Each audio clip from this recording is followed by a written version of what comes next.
Ассалаумағалейкум қазақ елі. Жаңа бір жігіт айтады,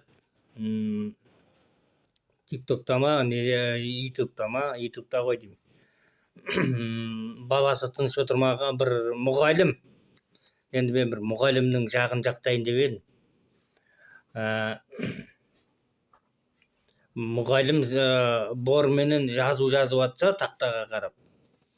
Артында мына енді балаң ғой, біз тыныш отырмадық қой. Бала қоқаңдап, қыздарға қоқаңдайды, шашынан тартады, үйтет сөйлеп, секеңдеп. Мұғалімнің беті тақтаға қараған кезде ана бала секіріп қоқаңда тыныш отырмайды дейді. Сосын ана бала енді шыдам керек қой оғанда. Ана мұғалім шыдай алмай кеткенде борды жіберген, борға құлағына тиген ба, сондай бірдеңесі бар екен. Сөйтіп директор бала жылап, шешесін шақырған, шешесі директорге жалбы жасаған, участковый шақырған, сөйтіп қырт-шырт болып, быт-шыт болып жатыр. Енді қараңыздар. Мектепте ер адамдар жетіспей жатқанда, какой-то бір мұрынбоқтың артынан мұрынбоқ сауатсыз әркімнің сідігінің арқасынан мұғалімдер сотталып кете бере ма? Сабақ беруші. Бұл жерде кінәлі бала. Балалығын жасап отыр. Мұғалім оған сабақ беріп отыр. Ертең сол бала не болып қалмасын, сауатсыз болмасын. Сол бала ертең өз нанын өзі тауып жесін деп сабақ беріп отыр. Егер ондай ондай мектеп балама сабақ бермей ақ қойыңдар дейтін болсаңыз, балаларыңызды үйіңізге қамап қойсаңдар. Мұғалім жоқ. Ер адам мұғалім болған деген ол қандай жақсы ол. Ер адам сияқты ойлайсың. Өңкей қатындар папкасын арқалап, деп салақтап жүрген кезде ол мұғалім болмайды ол. Өңкей қатындар тәрбиелеген бала болмайды ол. Мың жерден қазақта бар ғой, алтын басты әйелден бақа басты еркек артық деп. Сол сияқты ол анау кәнеки баяғыда бізде бір мұғалім болды, строгой мұғалім болды анау. Объектив сабақ көріп жатқан кезде отырған мынандай ірі мұғалім болды. Сол мұғалімнің сабағын емес, ана мұғалімнің қимылына қарап отыр. Деп аузымызды ашып отырып, сөйтіп отырып, уақыт өтіп кетеді. Тыныш отыру деген, ана мұғалім қасына анау не айту, артық әңгіме айту деген оған емес. Ручканы әкел. Партаны сүрте, досканы сүрте салды. Отырған кезде біз ана мұғалім неде отырған кезде біз мына жерінен келіп отыратынбыз. Сондай ірі мұғалімдер сабақ берген кезде өте мықты болады. Жақсы болады. Енді сол ер мұғалімдер неге біздің сабағымызға мектепке өте керек ол. Әйелдерден қарағанда кәнеки барлығы сол бір мектеп не болса, бір мектептің барлығы ер адамдар болса, әйел бала шағасы бар, ер адамдар бір мектептің мұғалімдері болса, кәне әдемі болар еді. Сондықтан сол ер адамдар бізге қазір, ер мұғалімдер бізге мектепке қазір өте ауадай қажет. Бір мұрынбоқтың арқасынан сотталып кете беретін мұғалімдер болатын болса, онда мектепте мұғалім қалмайды. Қатын деген ол сондай. Баласы жыласы болды. Ол неге ауырдым? Баланың сөзін сөйлеп. Бала деген, мына жерім ұрды дейді. Қатын оған не қылады? Мына жеріне. Ол мына жеріне ұрды. Немен ұрды? Жұдырықпен ұрды ма? Тұртты ма? жұдырықпен ұрды. Ана бала өтірік айтады, ана қатын оны не қылады, 2 есе қылып шығарады, одан кейін 3 есе болып кетеді. Сөйтіп қатында да не жоқ, ми жоқ, балада да ми жоқ. Соныменен екі көк мидың арқасынан бір білдей мұғалім, бәленбай жыл оқыған, бәленбай жыл стажы бар, білдей мұғалім сотталып түрмеге сөз шіріп кете бере ма? Енді бүйтіңіздер. Әр мектепке өз алдыңызға, тек қана өзіңізге камера қойып қоясыңыз. Мектеп, ана камера оқушыларға қарап отырады. Оқушыларға қарап тұрады. Сосын ана жерде директорскаяда камераның басқаратын құралдары несі болады. Центр, ортасы. Қарап отырады. Сосын не қылады бала? Сабақты өтеді. Кім шошаңдап жатыр, кім қоқаңдап жатыр? Ана видеоны алып барасында, ана видеоны сол жерін кесіп аласында, шешесіне жібересің, шешесін шақыртасың. Баяғы көгереңдеп, сідігі бетіне шабалаңдап жүрген қатындарды шақырасың.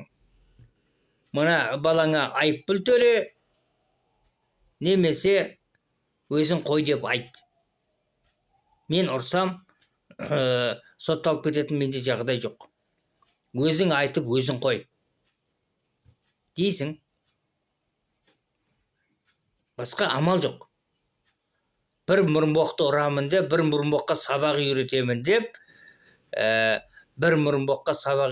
сен сотталып кете беретін мұғалімдер түрме толып қалады.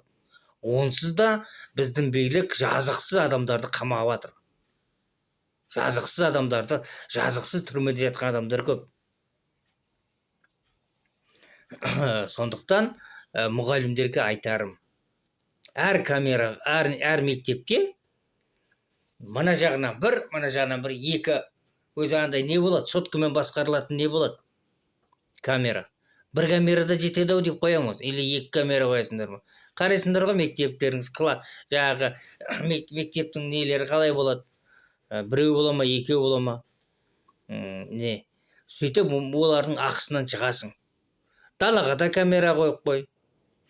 Мектепте ойнайтын демалыс жағы қоңырауға шығады, шыққанда сол жаққа да камера қойып қой. Не істеп жатыр, қалай қоқаңдап жүреді? Балалығын жасаса, ата-ана түсінбейді ғой, ұрды деп мұғалім сотқа беріп жатыр. Сонда бір мұрынбоқтың, біреудің бір сідігінің үстінен бәленбай жыл оқыған мұғалім сотталып кетпеу керек. Мұғалім ол не қылды? Ол армандады, мен мұғалім болам деп. Оның арманына мен өлгенімше мұғалім болып бала тәрбиелеп өтем деп кетіп, ол бел буған адам. Балаларға тәрбие беріп, балаларды үйретем, бүйтем деп алдына тәрбиеге не қойған адам? Мақсат қойған адам. Сенің келеді, сенің мұрынбоқ балаң, жаңағы кімнің сідігінен пайда болғанын білмесін, келеді, деп ұрып, не тәрбие жоқ баласында. Не білмесе қойды білмейді, не қой дегенді білмейді. Не ұра алмайды, не төбелесе алмайды. Қатын сияқты жаңағы педофил ма, не дейді, ЛГБТ-ның балалары сияқты қоқаңдамасын. Бізге мұғалім, ер мұғалімдер неге мектепке өте қажет. Ер мұғалімдер қажет. Баяғыда мектепте оқып жүргенде, мектеп жасымызда, сонда ер адамдар болатын, здоровый мұғалімдер болатын. Ірі денелі мұғалімдер болатын. Анаған барып сөйлемек түгіл бар ғой. Ей, бар ана жаққа барып отыр деген кезде. Мұғалім айтты, айтты ғой мұғалім айтты, бар ана жаққа барып отыр деді. Кіріп кетесің. Жоқ. Біздің кезімізбенен қазіргі кез басқа. Бізді мұғалімдер сабайтын. Ана указкамен сабайтын. Мына жеріне, ана ұрған кезде, мына жерінде алтын бір домалақ қой, кольцо болатын. Соны таң еткізген кезде миыңа шух көтіп. шешеміз кешке шай ішіп отырса, үйге барып шай ішкен кезде айдай отырады. Басыңа не болған? Мұғалім ұрды десең, өзің тыныш отырмаған шығасың деп бізге ұрсады. Неге ұрды дейді. Тыныш отыр. Байқамай қалдым десең, өзіңнен ғой деп, сонда өзімізге ұрсады. Қазіргі долбоебизмнің заманы қазір. Мінекей. Сондықтан камераменен қатырасыңдар ғой. Басқа амал жоқ. Өмір бойы түсіріп тұрмайды ғой. 45 минут па? 45 минут па? Ал оқушылар тыныш отырыңыздар. Камераны қосам дейсің, пырт еткізіп қосасың. Тұрып кетіп қосылады анау. Сабағыңды өтесің. Айқайлап отқан балаға, сен сабақ оқы дейсің. Айқайлап отырған, жатып тыныш отырмай отырған балаға сабақ сұрайсың. Сабақ сұрап, әбден масқарасын шығарасың. Шетесінде шешесіне, әке шешесіне жібересің видеоны.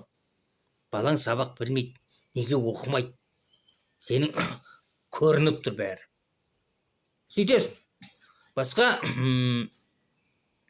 кішкентай бала үшін білдей мұғалім сотталып кетуге болмайды. Одан кейін ол мектепте әр мұғалім сотталып кете беретін болса, сосын түрмеде отырады.